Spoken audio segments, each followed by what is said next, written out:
예, 욥기 강해를 계속적으로 하고 있고 오늘은 이제 19번째 시간입니다.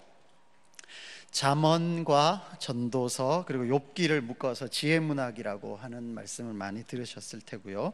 그리고 욥기가 그 지혜문학 중에 제일 어려운 최고봉에 속한다 라고 하는 것도 들으셨을 겁니다.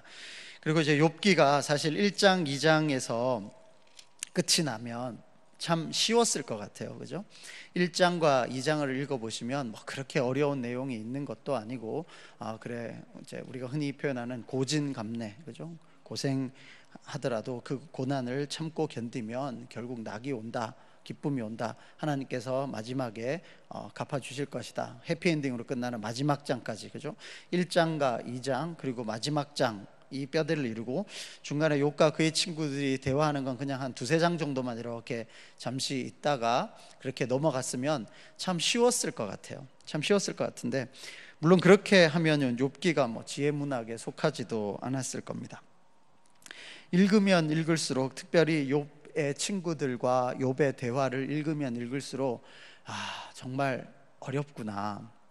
요한복음에서 이제 그 제자들이 예수님의 말씀을 듣고 이런 표현을 하지 않습니까? 이 말씀은 어렵도다, 누가 들을 수 있느냐, 이런 표현을 했는데, 욥기의 그 3장 이후부터 나오고 오늘까지 이어지는 그 욥과 그의 친구들의 대화를 놓고 그 한 구절 한 구절 정말 이런가, 그리고 그것을 우리의 삶에 적용해보고 나는 그렇지 않나, 이런 질문들을 해보면 정말 어렵습니다. 이해하기는 어려운데 또 그것을 이해한 대로 살아가기는 더 어렵습니다. 그래서 이것이 지혜문학의 최고봉이다라고 하는구나, 그리고 생각하면 생각할수록 더 깊은 내용들이 있지 않나, 그런 생각이 듭니다. 지금 이제 제가 돌아가서 살펴보니까 욥기 개관을 한 지 5달 정도 지났더라고요. 이 자리에서 이제 욥기를 시작합니다 그러면서 말씀드렸던 게 가을인데, 그때도 말씀드렸던 내용이 이제 막 추워지고 따뜻해지면 끝날 거예요 했는데, 이제 한 서너 번 정도 더 하면 끝이 날 것 같아요. 오늘이 이제 욥과 그의 친구들의 대화가 끝이 나고 엘리후의 답변으로 끝이 납니다. 오늘 읽었던 우리가 이제 37장 24절까지가 오늘의 본문인데요, 37장 24절 본문이 끝나고 38장부터는 이제 38장 1절에 이렇게 되어 있습니다. 그때에 여호와께서 폭풍우 가운데서 욥에게 말씀하여 이르시되 라고 하면서 여호와께서 등장하시는 거예요. 38장부터는 이제 여호와께서 등장하시고 주로 여호와께서 거의 말씀하시고 욥이 약간 말하고 다시 여호와께서 말씀하시고 욥이 약간 말하고, 그렇게 해서 이제 욥기가 마무리가 됩니다. 그 말은 이제 오늘까지가 인간과 인간과의 대화가 마무리가 되는 거고, 38장부터는 이제 여호와와 욥의 이야기가 이어진다는 거죠. 그래서 이제 3장부터 시작되었던 1장과 2장은 우리가 이제 거의 다 한 번만 읽어도 그 내용이 뭔지 거의 다 잘 아시기 때문에 1장, 2장을 제외하고 이제 3장부터 지금까지는 욥의 친구들과 욥의 대화가 서로 계속 반복적으로 교차하면서 나오고, 오늘 읽은 본문이 엘리후라는 사람의 그 답변으로 모든 것이 이제 인간과 인간과의 대화는 끝이 나는 겁니다. 그래서 흔히 말하는 이제 대단원의 막을 이제 중간에 사람들과의 대화는 오늘로써 이제 마무리가 됩니다. 그렇다면 일단 오늘의 주요 화자인, 오늘 주로 말하고 있는 엘리후라는 사람은 어떤 사람인가? 우리 지난 시간에도 살펴봤지만 일단은 엘리후가 이 욥기에서 차지하고 있는 위치는 좀 특별한 것 같습니다. 일단 가장 쉽게 보자면 엘리후가 말하고 나서는 욥의 답변이 없습니다. 우리가 그냥 언뜻 봐도 욥의 친구가 말하고 욥이 말하고 욥의 친구가 말하고 욥이 말하고 이렇게 계속 주거니 받거니 주거니 받거니 하는데, 오늘 읽은 엘리후의 말하고는 그 뒤에 욥의 말이 없습니다. 그리고 사실 엘리후가 도대체 언제 어떻게 등장했는지도 사실 모르겠어요. 한번 2장을 볼까요? 욥기 2장을 한번 봅시다. 욥기 2장 11절입니다.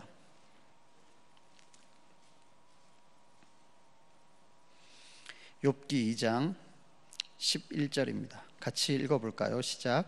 그때에 욥의 친구 세 사람이 이 모든 재앙이 그에게 내렸다 함을 듣고 각각 자기 지역에서부터 이르렀으니 곧 대만 사람 엘리바스와 수아 사람 빌닷과 나아마 사람 소발이라. 그들이 욥을 위문하고 위로하려 하여 서로 약속하고 오더니. 자, 여기 몇 명이 나옵니까? 3명이 나오죠, 그죠? 그리고 뒤에 12절 13절 아무리 봐도 엘리후라는 이름이 없어요, 그렇죠? 그리고 또 정답처럼 제일 뒤에 한번 가볼까요? 제일 마지막에 하나님이 말씀하실 때도 보면 42장 7절입니다. 42장 7절 42장 7절을 같이 한번 읽어보겠습니다. 시작. 여호와께서 욥에게 이 말씀을 하신 후에 여호와께서 대만 사람 엘리바스에게 이르시되 내가 너와 내 두 친구에게 노하나니 이는 너희가 나를 가리켜 말한 것이 내 종 욥의 말같이 옳지 못함이니라. 누군지 정확하게 표현 안 됐고 엘리바스하고 너의 두 친구라고만 이야기하거든요. 그리고 9절을 볼까요? 9절에는 명확하게 이름이 나옵니다. 같이 읽겠습니다. 시작. 이에 대만 사람 엘리바스와 수아 사람 빌닷과 나아마 사람 소발이 가서 여호와께서 자기들에게 명령하신 대로 행하니라. 여호와께서 욥을 기쁘게 받으셨더라. 그러니까 이야기의 첫 시작에도 세 친구 셋만 나오고요, 마지막에도 3명만 나옵니다. 그죠? 우리가 이제 흔히 다니엘과 세 친구 이런 것처럼 욥의 세 친구 해서 이 세 사람 이야기는 계속 나오거든요. 시작할 때도 세 사람이 약속해 가지고 이렇게 등장을 하고, 마치고 나서도 하나님한테 이제 꾸중 들을 때도 이 세 사람이 도매금으로 같이 이제 꾸중을 듣고, 그리고 욥한테 가서 이제 사죄 회개하는 이야기, 제사를 드려라 했던 것도 이제 똑같이 세 사람이 나와요. 엘리후는 없습니다. 엘리후는 뭔가 좀 특별한 것 같아요. 그래서 이제 뭐 어떤 신학자들은 엘리후가 이 이야기들이 후대에 삽입된 거 아니냐 뭐 이렇게 이야기하는 사람도 있는데, 뭐 그걸 증명하는 거는 없고요. 그렇다면 이게 그대로 있다는 것을 가정해서 이게 우리가 그대로 정경이라는 걸 믿고 이야기한다면 이렇습니다. 세 사람의 이야기는 비슷한 것 같아요.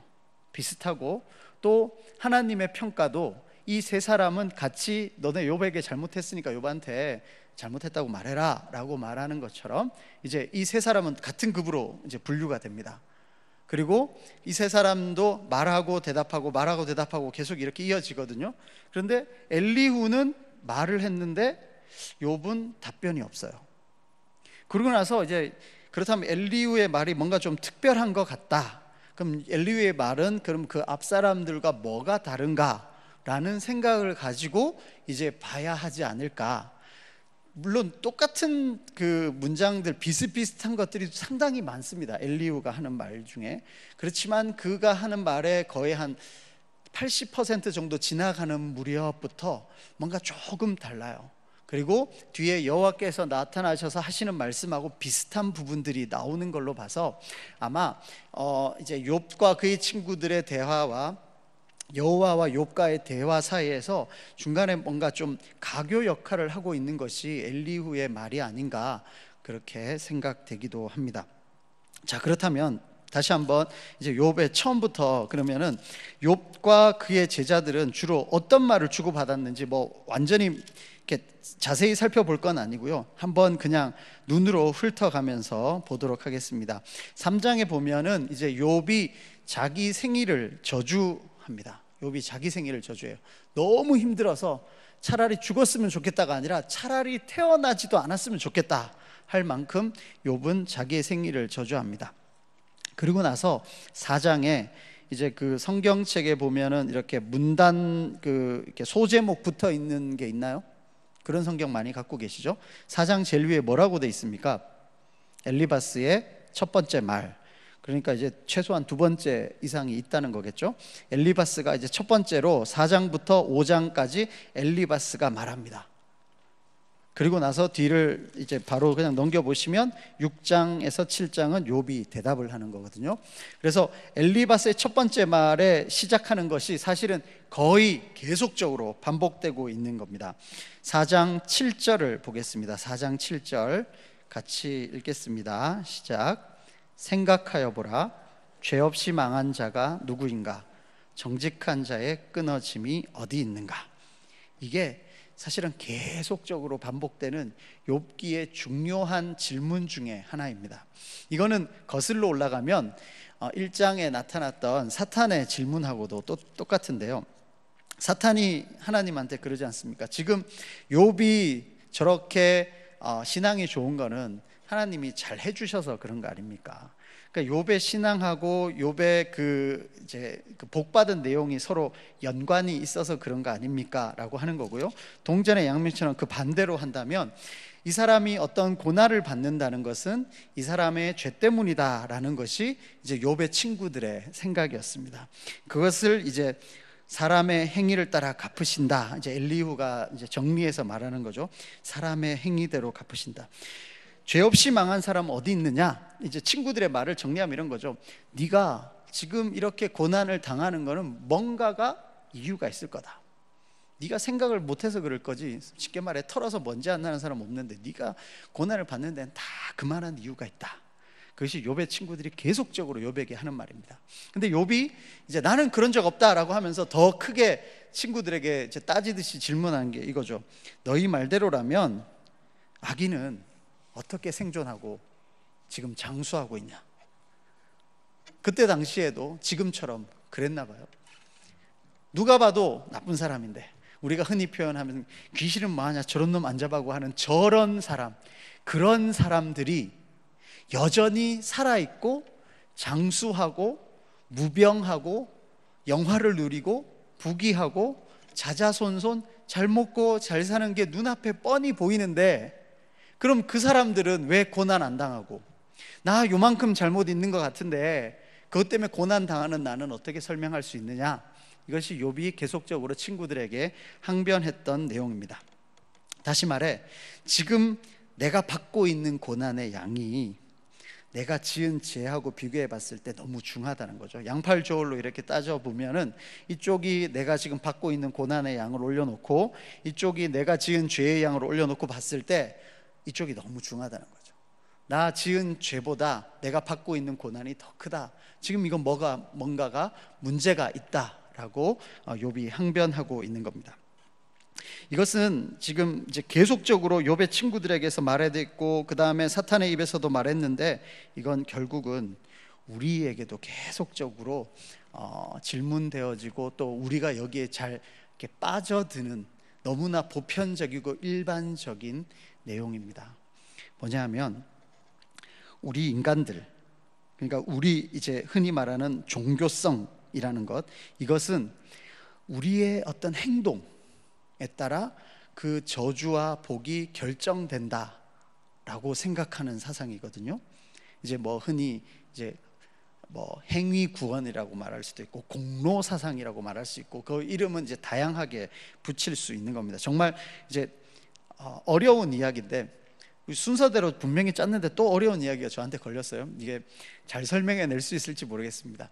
자, 행위로 우리가 구원을 받느냐, 혹은 우리의 행위로 우리의 복을 받는 걸 설명할 수 있느냐, 혹은 우리의 행위로 내가 저주받고 있는 것, 내가 고난받고 있는 것을 설명할 수 있는가, 이 둘은 상관관계가 있는가라는 질문입니다.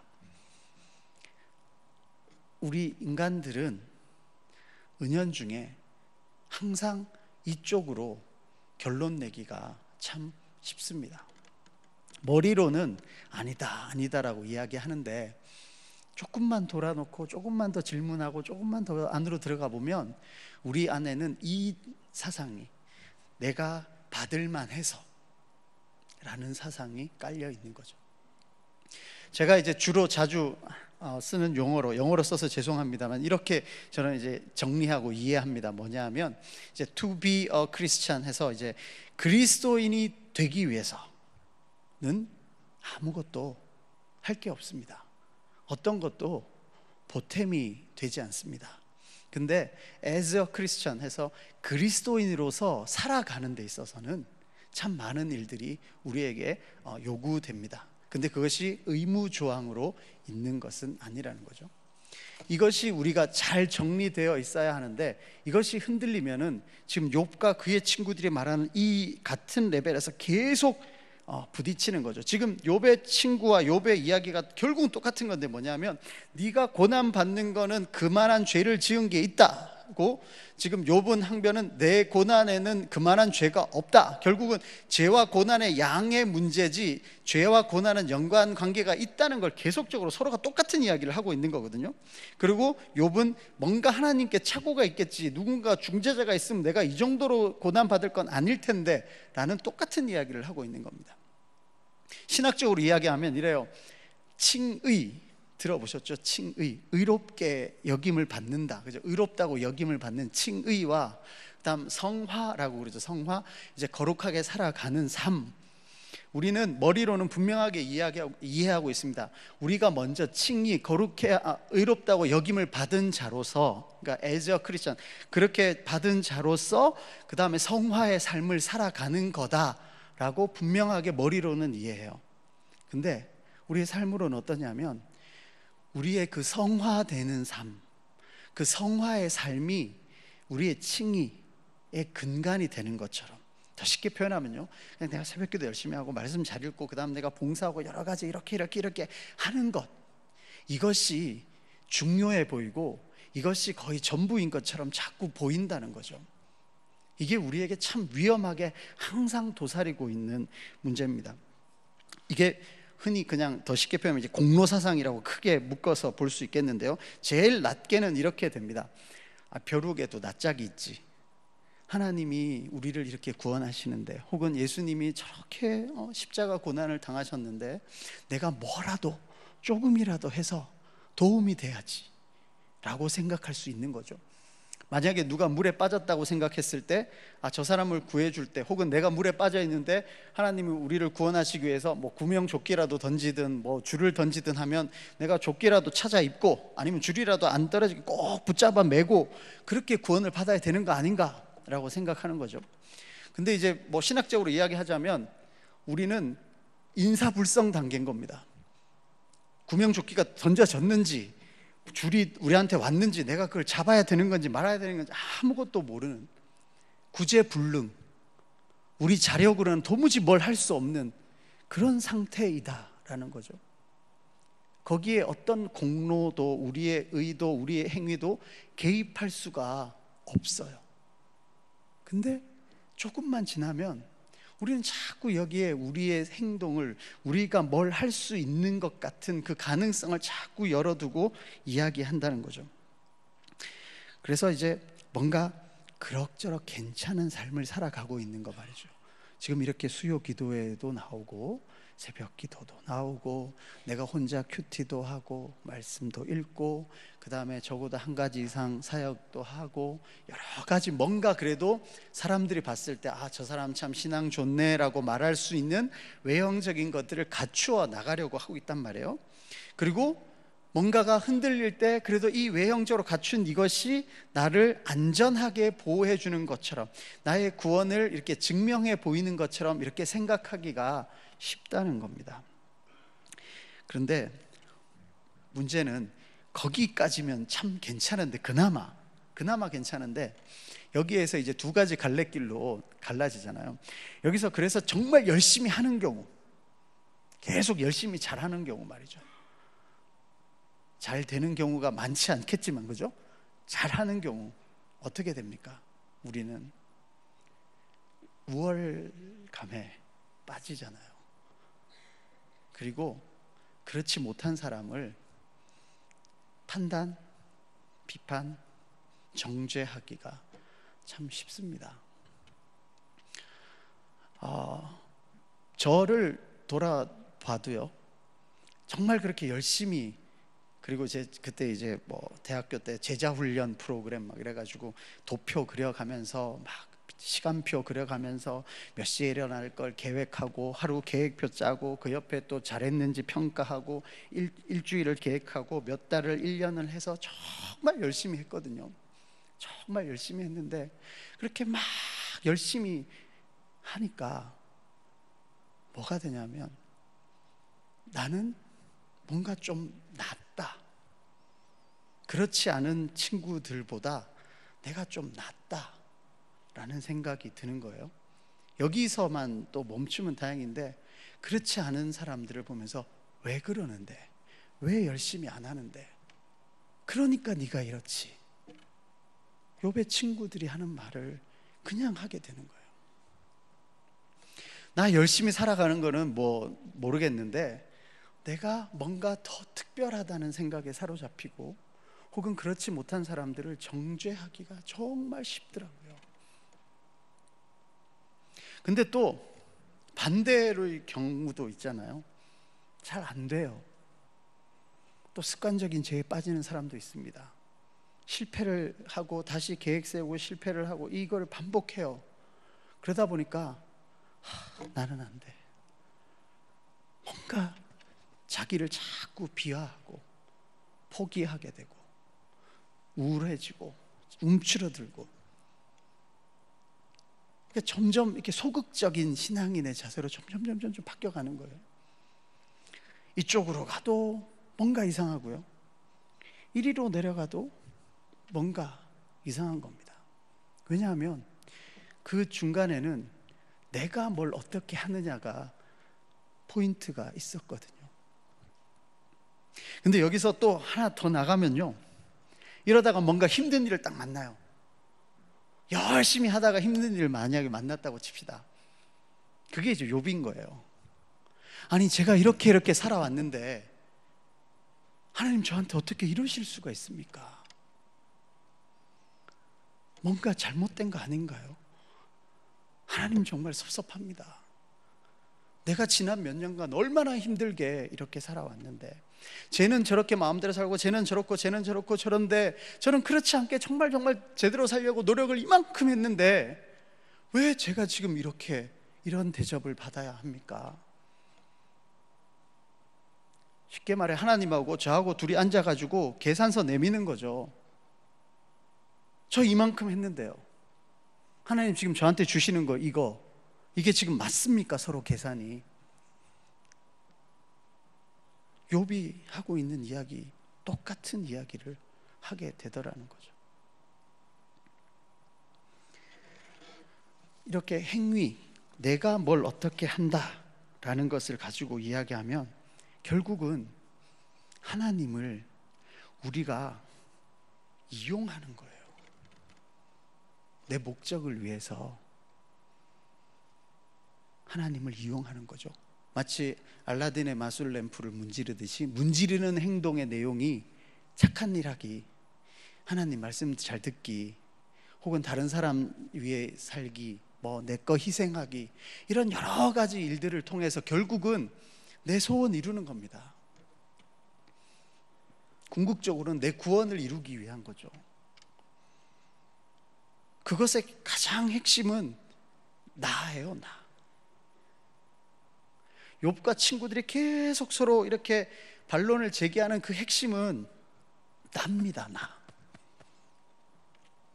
하나님이 아니고요. 극단적으로 표현하면 이런 거죠. 하나님, 지금 저한테 빚지셨습니다. 제가 이만큼 했는데 어떻게 저한테 이러실 수 있어요? 하나님 지금 저한테 빚지신 거예요. 그래서 나눠드린 그 교환에 그렇게 되기가 있죠. 누가 먼저 죽게 드려 갚으심을 받겠냐. 우리가 어떻게 먼저 하나님한테 이만큼 이렇게 해드려가지고 하나님이 입이 천 개라도 할 말이 없는 것처럼, 그래 내가 너 잘해줘야지, 누가 그렇게 할 수 있겠냐는 거죠. 근데 우리는 쉽게 이렇게 빠져들어간다는 거죠.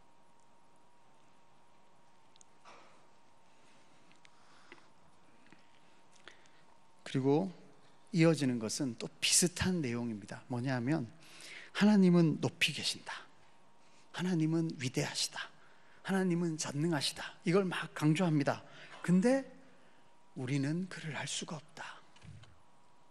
하나님 대단하신 거 알겠다, 하나님 정말 능력 있는 거 알겠는데 도무지 나에게 응답하시지 않고 혹은 나의 지금 상황을 알아주지 않는 것 같다. 만약에 그런 존재라면 어떨까요? 뭔가 대단히 힘 있는 존재가 있습니다. 근데 의사소통이 안 돼요. 그럼 뭐밖에 없죠? 두렵기밖에 더 하겠습니까? 고대 근동의 어떤 신전에 남아있는 글귀 중에 그런 게 있답니다. 어떤 청년이 쓴 것 같은데, 내가 믿고 있는 이 신 도대체 뭘 좋아하는지 알 수가 없다. 이 신을 만족시키기 위해서 내가 뭘 해야 되는지 모르겠다. 종교심이라 그러잖아요. 우리 인간들에게 정말 가장 기본적으로 있는 종교심 중에 어떤 뭔가 더 권능의 존재가 있다고 믿는단 말이에요. 그래서 그 신을 섬기려고 해요. 근데 의사소통이 안 된단 말이에요. 저 신은 뭘 좋아하는지 모르겠고 저 신이 지금 내 사정을 알고 있는지 모르겠단 말이에요. 서로 이 의사소통이 안 돼요. 그러니까 말은 안 통하고 되게 힘은 세고 남는 건 두려움밖에 없죠. 그래서 아까 그것이 이제 행위 공로 사상하고 겹쳐지면 이렇게 되는 겁니다. 내가 이런 일을 하면 벌 받을 것 같은 거예요. 그래서 두려워서 이 일을 안 해요. 우리의 신앙생활 중에 이러이러한, 그냥 더 쉽게 말해 죄 짓는 일들, 이렇게 죄 지으면 벌 받을까 봐 죄를 안 짓는 거죠. 물론 벌 받을까 봐라는 그 생각으로 죄를 안 짓는 것도 정말 중요하겠고 잘한 일일 수 있겠습니다만, 더 근원적으로 벌 받을까 봐 무서워서 죄 안 짓는 정도. 부모와 자식 간으로 이야기하면 아빠가 너무 무서워서 그냥 아빠 눈치 보느라 못하는 거죠. 그 말은 아빠만 없으면 마음대로 하는 겁니다. 우리의 신앙생활이 그 어떤 두려운 존재, 그 두려운 존재, 소통이 안 되는 그 두려운 존재에게 무서워서 그래서 내가 이러이러한 일을 한다라고 생각하는 것, 그것이 정말 너무나 평범한 일반적인 또 다른 종교의 한 모습이 될 겁니다. 쉽게 이야기하면 이렇게 됩니다.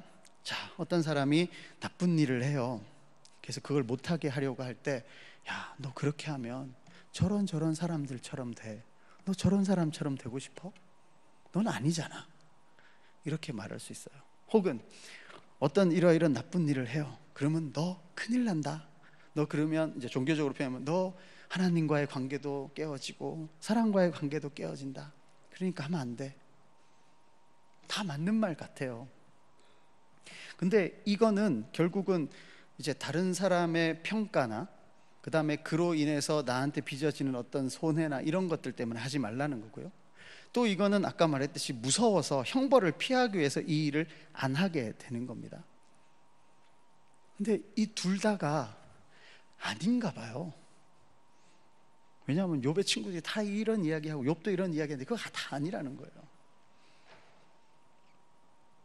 이거는 이제 우리가 흔히 말하는 이런 게 종교인 거죠. 이건 불교도 그렇고 이슬람교도 그렇고 뭐 다른 어떤 종교들도 다 마찬가지입니다.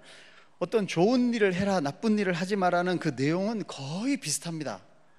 그죠? 종교적인 제사 의식이나 어떤 그런 거 빼고요, 다 비슷해요. 하라는 것과 하지 말라는 건 거의 비슷해요. 그리고 그 동기도 거의 비슷합니다. 명성을 위할 수도 있고, 아니면 이득을 위할 수도 있고, 아니면 다른 사람의 유익을 위할 수도 있고, 뭐 여러 가지 있고, 아니면 그러면 자손이 잘못되고 뭐가 안 되고 뭐가 안 되는 여러 가지 이유들을 다 들을 수 있어요. 다 비슷해요. 그런 걸 우리가 묶어서 종교라고 그러잖아요. 혹은 도덕이라고 하고 철학이라고도 할 수 있습니다. 그런데 기독교는, 우리가 믿는 하나님은 그게 아닌가 봐요. 그게 아니기 때문에 욥과 그 친구들이 둘 다 혼나는 거잖아요. 욥 너도 틀렸고 욥 너 친구들도 틀렸다. 너 왜 이상한 소리 해가지고 이치를 어지럽히냐. 너 가만히 서가지고 제대로 봐라.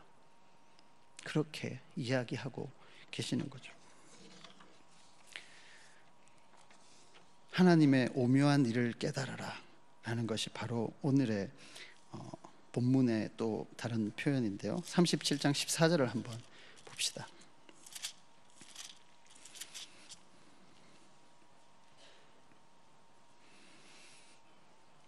같이 읽겠습니다. 시작. 욥이여, 이것을 듣고 가만히 서서 하나님의 오묘한 일을 깨달으라.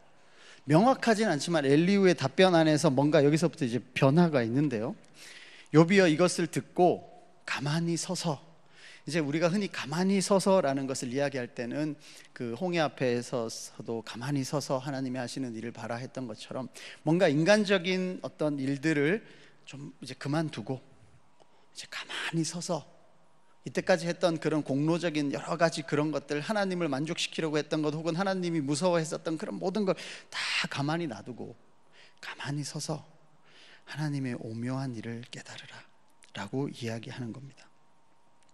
하나님 앞에서 대차대조표처럼 갖다 놓고 만족시키기 위해서 혹은 무서워서 했던 여러 가지 인간적인 행동 가지고 뭐 이야기하고 이거 그냥 그대로 놔두고 하나님의 오묘한 일, 온 우주를 지금도, 온 우주 역사를 지금도 주관하신 하나님을 바라보라는 거죠. 우리가 먼저 드려서 갚을 수도 없고 우리가 그분의 모사가 되어 드릴 수 없는 그 하나님의, 우리하고는 차원도 다른 저 높이 계신 하나님을 한번 바라보라는 거죠. 그리고 깨달으라는 겁니다. 욥의 말이나 새 친구의 말이나 그냥 언뜻 들었을 때는요, 다 맞는 말 같아요. 한번 그때도 말씀드렸지만 누구 한 말인지 다 지우고 구절 이렇게 빼가지고 여러분한테 드리고 이게 맞나요? 틀린가요? 혹은 욥이 했을까요? 욥의 친구들이 했을까요? 시험 문제 내면 반도 못 맞힐 겁니다. 저도 못 맞히겠어요. 다 그 말이 그 말 같고 다 맞는 말 같아요. 그리고 욥도 사실 다 맞는 말, 거의 맞는 말 했습니다. 1장으로 다시 한번 돌아갑시다. 죄송한데요. 1장으로 한번 가볼까요? 욥기 처음에도 욥은 이렇게 말합니다. 1장 21절입니다. 같이 읽겠습니다. 시작. 이르되 내가 모태에서 알몸으로 낳았사온즉 또한 알몸이 그리로 돌아가올지라. 주신 이도 여호와시오 거두신 이도 여호와시오니 여호와의 이름이 찬송을 받으실지니이다. 이게 결론으로 나와도 하나도 안 어색하거든요. 그렇죠? 욥기의 결론으로 나와도 하나도 안 어색합니다. 2장 10절도 봅시다. 2장 10절입니다. 같이 읽겠습니다. 시작. 그가 이르되 그대의 말이 한 어리석은 여자의 말 같도다. 우리가 하나님께 복을 받았은즉 화도 받지 아니하겠느냐 하고 이 모든 일에 욥이 입술로 범죄하지 아니하니라. 훌륭하지 않습니까? 욥은 머리로 충분히 다 한 것 같아요. 이게 결론이어도 손색이 없단 말이에요. 근데 자기의 삶으로 딱 갖고 와서 보니까 내 고난이 정말 내가 지난 동안 했던 그 십수년 혹은 수십 년간의 나의 신앙생활 혹은 나의 종교생활에 어울리냐, 이게 합당하냐? 아니다. 머리로는 주신 자도 여호와시고 취하신 자도 여호와시고 다 내 입술로 범죄하지 않고 우리가 복도 받았으니까 화도 받지 않겠느냐, 머리로는 다 알겠어요. 근데 그걸 내 삶으로 딱 갖고 와가지고 비교하니까 안 되는 거예요. 납득이 안 되는 겁니다. 납득이. 여러분 그러신 적 많지 않으세요? 이렇게 설교를 듣고 아니면 성경 말씀을 읽고 아 그래 맞아 그렇지 근데 뭔가 하나 요만한 일이 생겨도 갑자기 확 올라오지 않나요? 사람한테는 네가 어떻게 나한테 그럴 수 있어가 될 수 있고, 그보다 그럴 만한 대상이 없으면 기도하러 와서 하나님 어떻게 저한테 그러실 수 있습니까? 이거 아니지 않나요? 우린 충분히 그렇게 살아왔습니다. 욥기는 지금 그 문제를 우리에게 이야기하고 있는 거죠. 우리가 성경 공부를 할 때 혹은 설교를 들을 때 목적이 어디에 있습니까? 어떤 지식을 습득하기 위해서입니까? 정보를 알기 위해서요? 혹은 반대로 제가 설교를 할 때 여러분에게 욥기의 그 숨은 이야기들, 재밌는 이야기들 들려드리는 게 목적이 될까요? 그럼 서로 실패하는 거겠죠. 혹은 어떤 말씀을 읽으면서 봐, 맞지? 내 말이 맞지? 자기의 입장을 증명하기 위해서 혹은 자기의 신학적인 답변을 하기 위해서 이렇게 설교를 하거나 성경을 읽습니까? 그것도 실패한 겁니다. 우리가 성경을 읽거나 설교를 하거나 이것의 가장 궁극적인 목적은 우리의 삶이 변화되는 거예요. 이 말씀이 머리로만 저 위에 둥둥 떠다니는 것, 욥이 1장에서 2장에서 했던 그 말 그냥 입으로 대내고 예 맞습니다 주님 그렇습니다 그냥 아멘하고 끝나는 게 아니라 그게 정말 내 삶의 하나의 문제, 오늘 2월 21일 오늘 오후 저녁에 누구와의 대화 속에서 부딪혔을 때 이게 그 말씀이 그 우리의 대화 혹은 우리의 상황을 이겨낼 수 있는, 그것을 극복할 수 있는, 아니면 그것을 충분히 덮고도 남음이 있다고 고백이 되어지시냐는 거죠. 그 말씀으로 그 상황이 달리 보이고 달리 해석이 됩니까? 아니면 여전히 우리는 어떤 상황 안에서는 우리의 행동이 더 중요하고, 내가 벌받지 않기 위해서 뭘 하거나, 아니면 하나님을 만족시키기 위해서 뭘 하거나, 결국은 우리의 행위로 무엇을 할 수 있다라고 생각하는 거기에 머물러 있지 않냐는 거죠.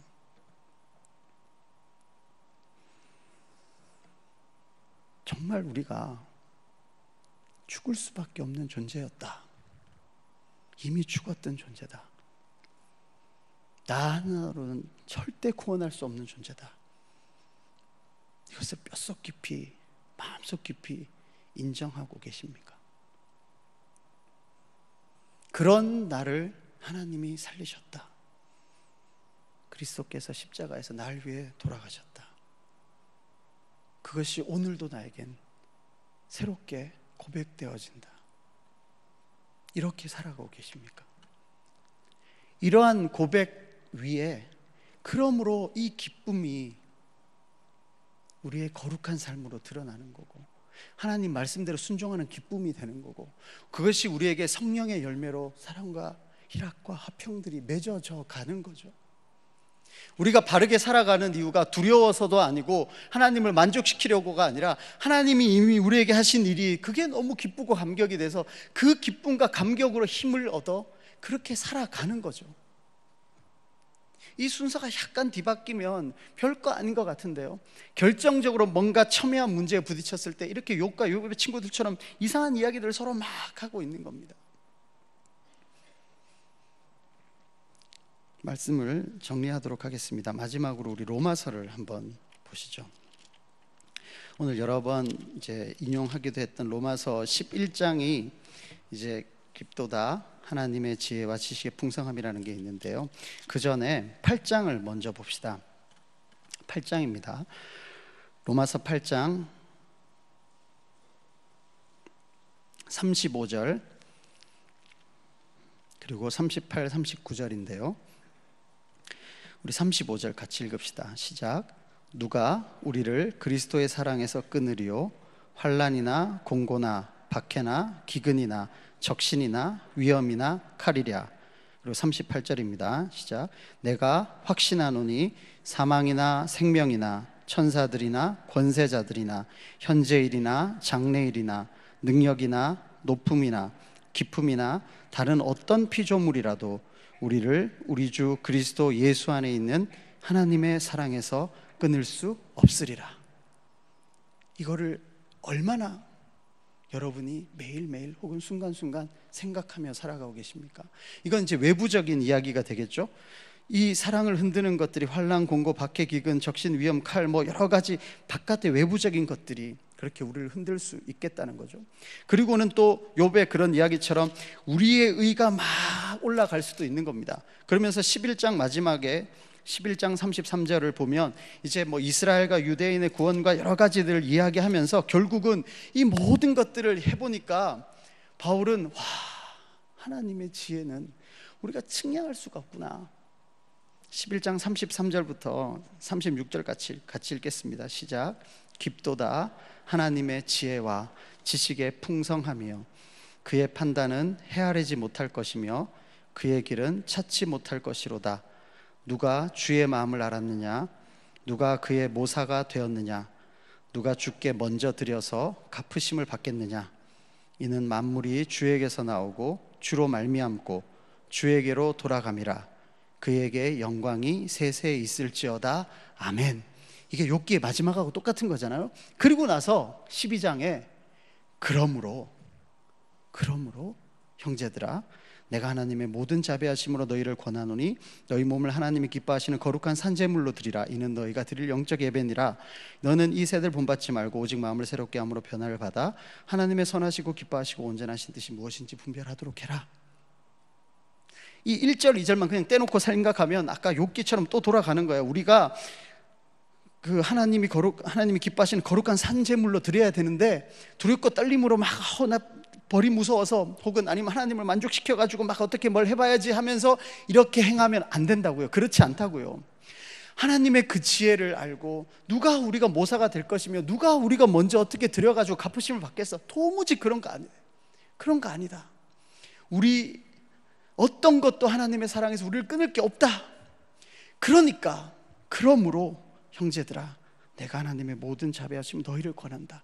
이게 바탕이 되고 나서, 그렇기 때문에 우리는 우리 몸을 하나님이 기뻐하시는 거룩한 산 제물로 드리는 거죠. 이것은 우러나오는 겁니다. 하나님의 사랑이 끊을 수 없는 그 사랑이 너무나 기쁘고 감사하고, 그 하나님의 지혜가 깊음을, 그리고 내가 먼저 무엇을 어떻게 드려서 갚으심을 받을 수 없는 그 상태를 알기 때문에, 그 두 가지를 충분히 알기 때문에, 그러므로 이제 나는 기쁘고 감사해서 감격함으로 내 몸을 하나님이 기뻐하시는 거룩한 산제물로 드리게 되는 거죠. 마치 이런 거죠. 너무 기쁘고 감사해서 어찌할 바를 모를 때, 그래 기쁘고 감사하냐? 이제 그렇다면 우리 몸을 하나님께 거룩한 산제물로 드리자. 그게 뭔지 모르겠다고 2절에 이 세대를 본받지 말고 마음을 새롭게 하고 변화를 받아서 하나님의 선하시고 기뻐하시고 온전한 뜻이 무엇인지 이제 분별하자. 그러면서 12장 이후에 각각의 세상에서 어떻게 살아야 되고 생활에서 어떻게 살아야 적용에 대한 이야기들이 자꾸 나오는 거죠. 근데 우리가 12장 13장만 자꾸 이야기하면 안 된다는 겁니다. 그 앞에 그 이야기들, 우리의 행동으로 무엇이 되는 것이 아닌 오직 하나님, 깊은 그 하나님의 지혜와 경륜 앞에서, 또 하나님의 그 크신 사랑 안에서 그 무엇도 우리를 흔들 수 없다는 것, 나의 행동조차 그것에 어떠한 것도 도움이 되지 못한다는 것, 그것은 다 12장 이후에 있는 겁니다. 그러므로 이 모든 것들을 한 그 이후, 그러므로 우리는 하나님이 기뻐하시는 거룩한 산제물로 우리를 드릴 수 있다는 거죠.